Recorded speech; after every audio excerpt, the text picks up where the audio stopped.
mantras of our Lord Sri Aurobindo. Our Lord Sri Aurobindo says in moments of trial, faith in the divine protection and the call for that protection, and at all times the faith that what the divine wills is the best protection. With always our love and blessings, says our Lord Sri Aurobindo.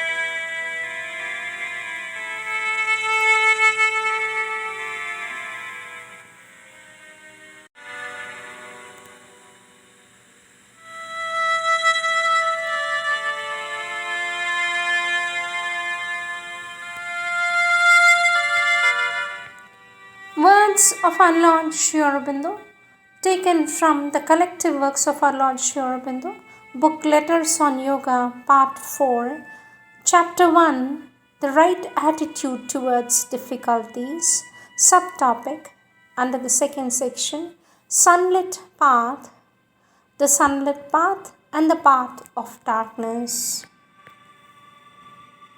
Page 681.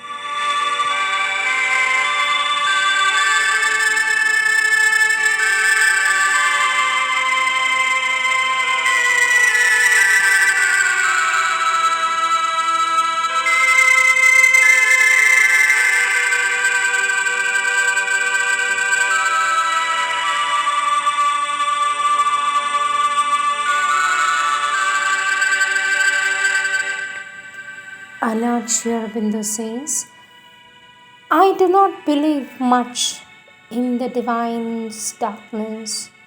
For us, the divine is peace, purity, wideness, light, Ananda. I know perfectly that pain and suffering, struggle and excess of despair are natural, though not inevitable on the way, not because they are helped, but because they are imposed on us by the darkness in the human nature, out of which we have to struggle into light. Our Lord Sri Aurobindo says, after each victory gained, there is a sensible advance. Often they seem to show us the difficulties in ourselves which we have to overcome and say, here you must conquer us and here. But all the same, it is too dark a difficult way which nobody should follow on whom the necessity does not lie. Our Lord Sri Aurobindo says, in any case, one thing can never help, and that is to despond always and say, I am unfit, I am not fit or meant for the yoga. And worse still are these perilous mental formations, such as you are always accepting that you must fare and that you are only very young. And these are clear formations of the dark forces seeking not only to sterilize your aspiration, but to lead you away, and so you prevent your sharing in the fruit of the victory hereafter. Our Lord Sri Aurobindo says, the divine grace, whether you believed in or not, will intervene. If you believe, that hastens and facilitates things.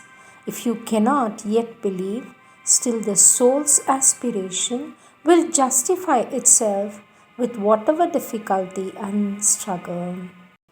Our Lord Sri Aurobindo says, a mere appearance of inability, obstruction of progress in the outer being, a covering of the inner by the outer, even if it lasts for years, has no probative value, because that happens to a great number, perhaps to the majority of aspirants to yoga. The reason is that they take somehow the way of rising up all the difficulties in the nature almost at the beginning and tunneling through the mass instead of the alternative way of going ahead slowly or swiftly and trusting to time, yoga and the force divine to clear out of them in the proper season which has to be eliminated. Our Lord Sri Aurobindo says it is not of their own deliberate choice that they do it. Something in their nature drives them.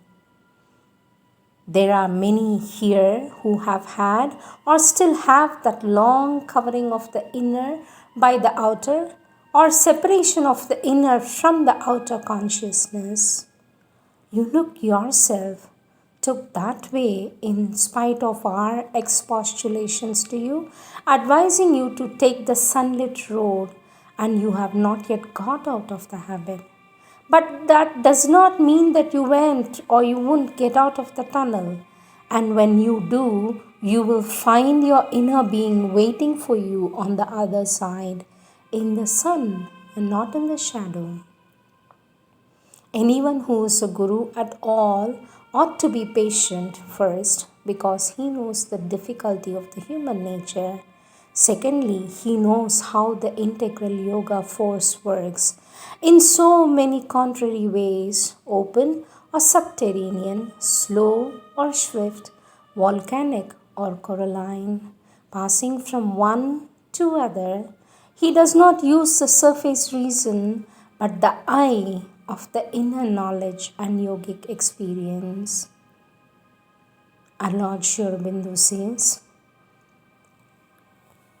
there is no contradiction between my former statements about the sunlit path and what I have said about the difficult and the unpleasant passages which the yoga has to pass through in its normal development in the way of human nature.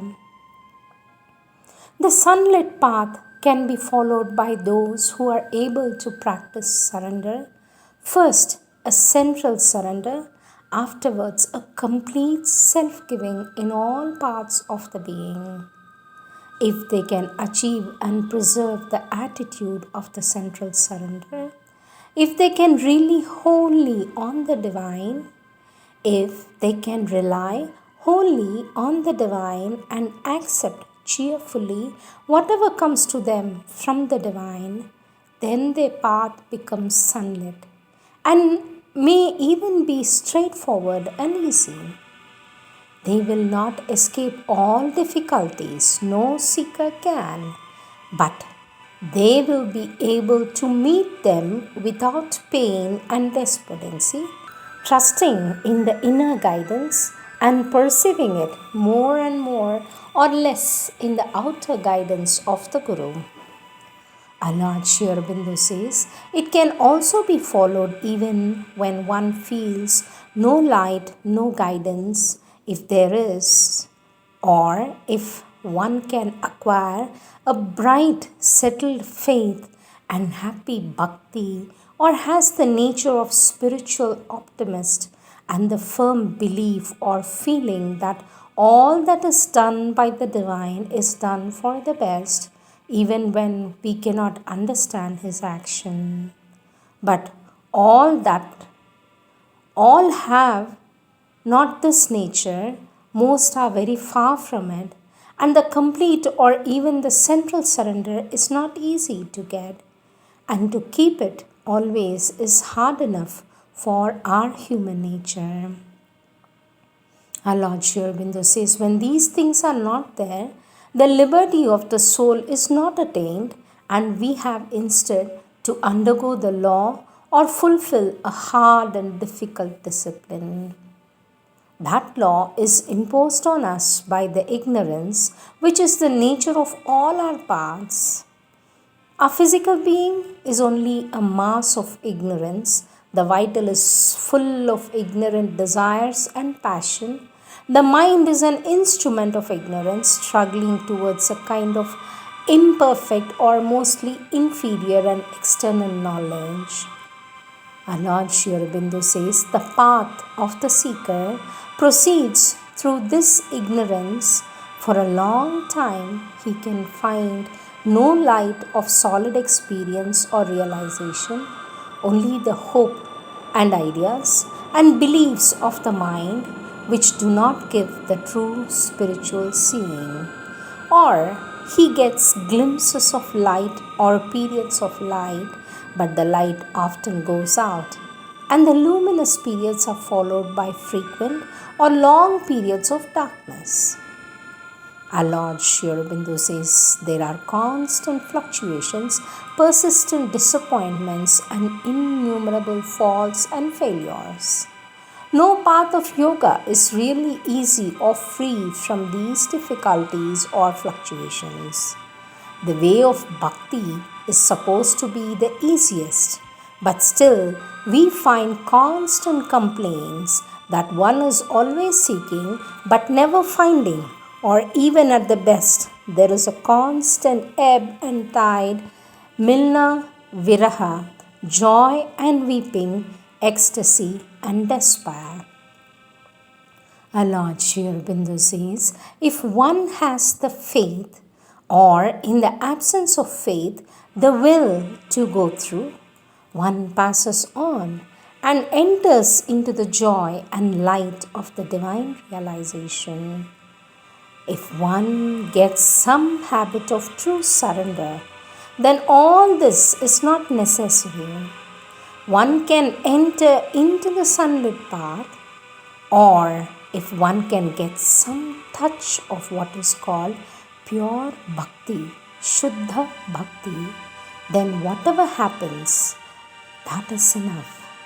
The way becomes easy, or if it does not, still this is a sufficient start to support us to the end without the sufferings and failings that happen so often to the ignorant seeker. Our Lord Sri Aurobindo says, in all integral yoga, there are three essential objects to be attained by the seeker. First, union or abiding contact with the divine. Second, liberation of the soul or the self. Third, the spirit, and a certain change of the consciousness, the spiritual change. It is this change which is necessary for reaching the other two objects, necessary at least to a certain degree. That is the cause of most of the struggles and difficulties, for it is not easy to accomplish it. A change of mind, a change of heart, a change of habits of the will is called for and is obstinately resisted by our ignorant nature. In this integral yoga, a complete transformation of the nature is aimed because that is necessary for the complete union and the complete liberation not only of the soul and the spirit but of the nature itself. Our Lord Sri Aurobindo says, it is also a yoga of works and of the integral divine life, for that the integral transformation of the nature is evidently necessary. The union with the divine has to carry with it a full entrance into the divine consciousness and divine nature. They must be not only Sayujya or Salokya, but Sadrasya, or as it is called in Gita, Sadharmya. The integral yoga or the Purna Yoga means a fourfold path. A yoga of knowledge for the mind, a yoga of bhakti for the heart, a yoga of works for the will, and a yoga of perfection for the whole nature. But ordinarily, if one can follow wholeheartedly any one of these lines, one arrives at the result of all the four. For instance, by bhakti, one becomes close to the divine, becomes intensely aware of him, and arrives at knowledge, for the divine is the truth and the reality. By knowing him, says the Upanishads, one comes to know all. By bhakti, says our Lord, also the will is led into the road of the works of love and the service of the divine, and the nature and its acts by the divine, and that is Karma Yoga. By bhakti also comes spiritual change of the consciousness and the action of the nature, which is the first step towards transformation. So it is all with all the other lines of the fourfold path. But it may be that there are many obstacles in the being to the domination of the mind and heart and will by bhakti and the consequent contact with the divine. Our Lord Sri Aurobindo says, the too great activity of the intellectual mind and its attachment to its own pride of ideas, its prejudices, its means of fixed notions, and its ignorant reason may shut the doors to the inner light and prevent the full tide of bhakti from flooding everything. It may also cling to a surface mental activity, refuse to go inside, and allow the psychic vision and feelings of the inner heart to become its guide, though it is by this vision and this feeling that bhakti grows and conquers. Our Lord Sri Aurobindo says, so too the passion and desires of the vital being and its ego may block the way and prevent the self-giving of the mind and the heart to the divine.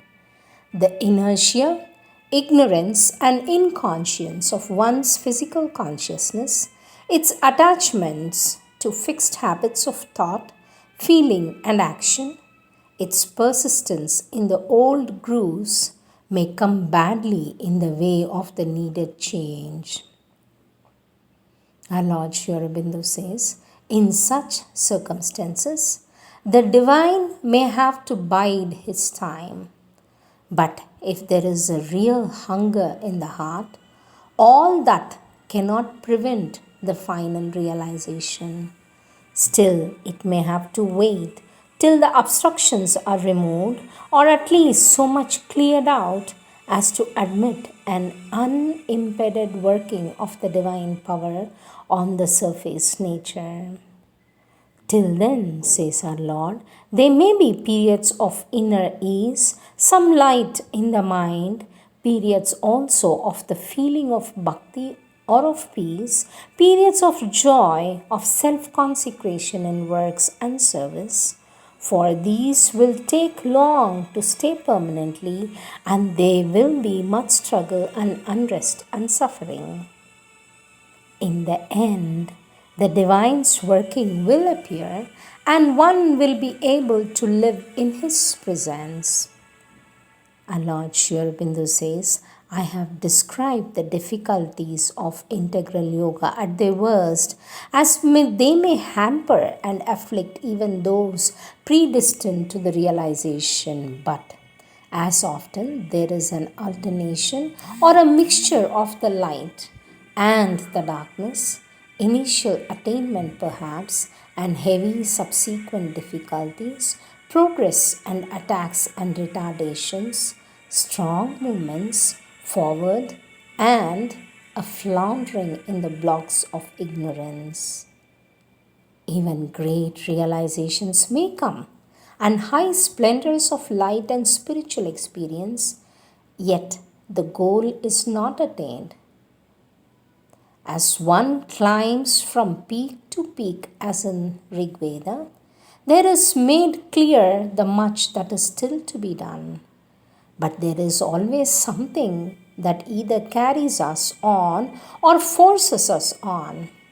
This may take the shape of something conscious in front, the shape of a mastering spiritual idea, indestructible aspiration, or fixed faith, which may seem sometimes entirely veiled or even destroyed in periods of darkness or violent upheaval, but always they reappear when the storm has passed or the blackness of night has thinned and reassert their influence. But also, It may be something in the very essence of the being, deeper than any idea or will in the mind, deeper and more permanent than the heart's aspiration, but hidden from one's own observation. Our Lord Sri Aurobindo says, one who is moved to integral yoga by some curiosity of the mind or even by its desire for knowledge can turn aside from the path from disappointment or any other cause. Still more can those who take it up from some inner ambition or vital desire turn away through revolt or frustration or the despondency of the frequent check and failure. If this deeper thing is there, then one cannot permanently leave the path of spiritual endeavor.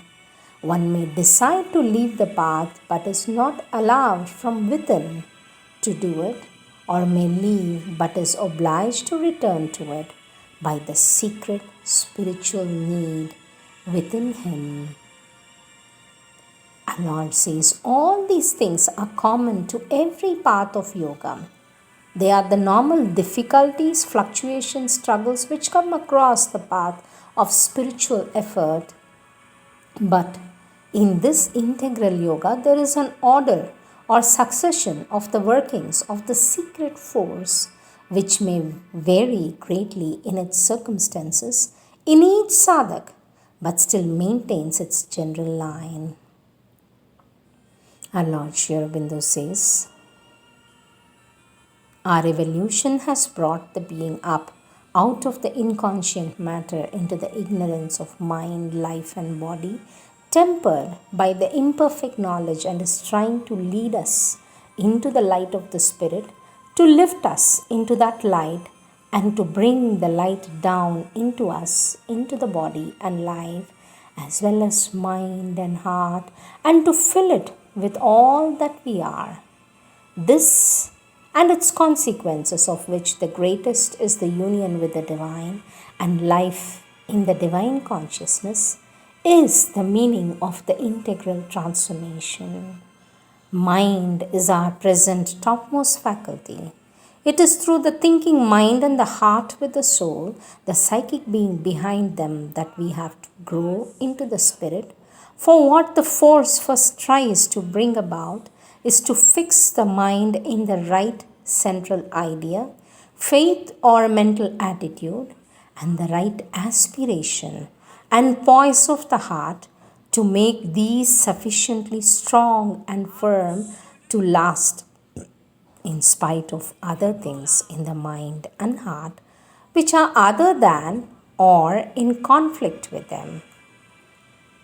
Along with this, it brings whatever experiences, realizations, descent, or growth of knowledge the mind of the individual is ready for at the time, or as much as of it, however small, as is necessary for the progress.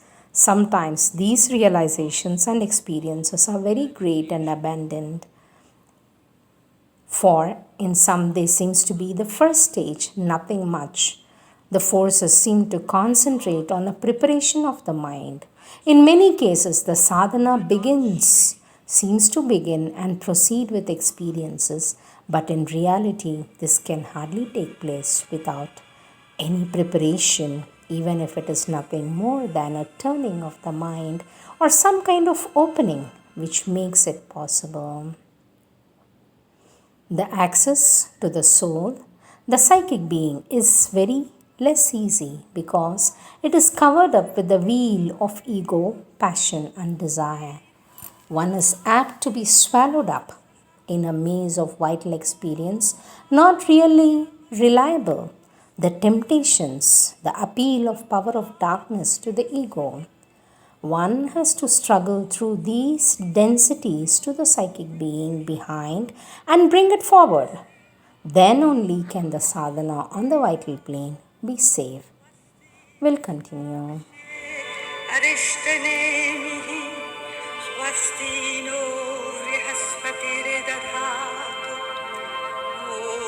Swasti, Om Swasti. स्वस्ति।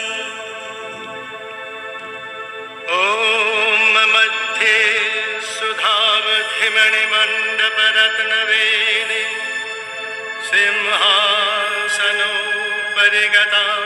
परिपीतवरणां पीताम्बरां कनकमाल्यविभूषिताङ्गीं देवीं स्मरामि हृतमुदगर्वैर्जिह्वा। ॐ ह्रीं चण्डिके देवी, ॐ ह्रीं चण्डिके देवी, या गच्छ यतिष्ठ यतिष्ठ यसन्निधे यसन्निरुध्यस्व यसन्निधा भव अत्राधिष्ठानं कुरु मम पूजां गृहाण। प्रसीद भगवत्यम्ब, प्रसीद भक्तवत्सले, प्रसादं कुरु मे देवी, दुर्गे देवी नमोस्तुते। प्रसीद भगवत्यम्ब, प्रसीद भक्तवत्सले, प्रसादं कुरु मे देवी, दुर्गे देवी नमोस्तुते। शरणं शरणं शरणं शरणं शरणं शरणं शरणं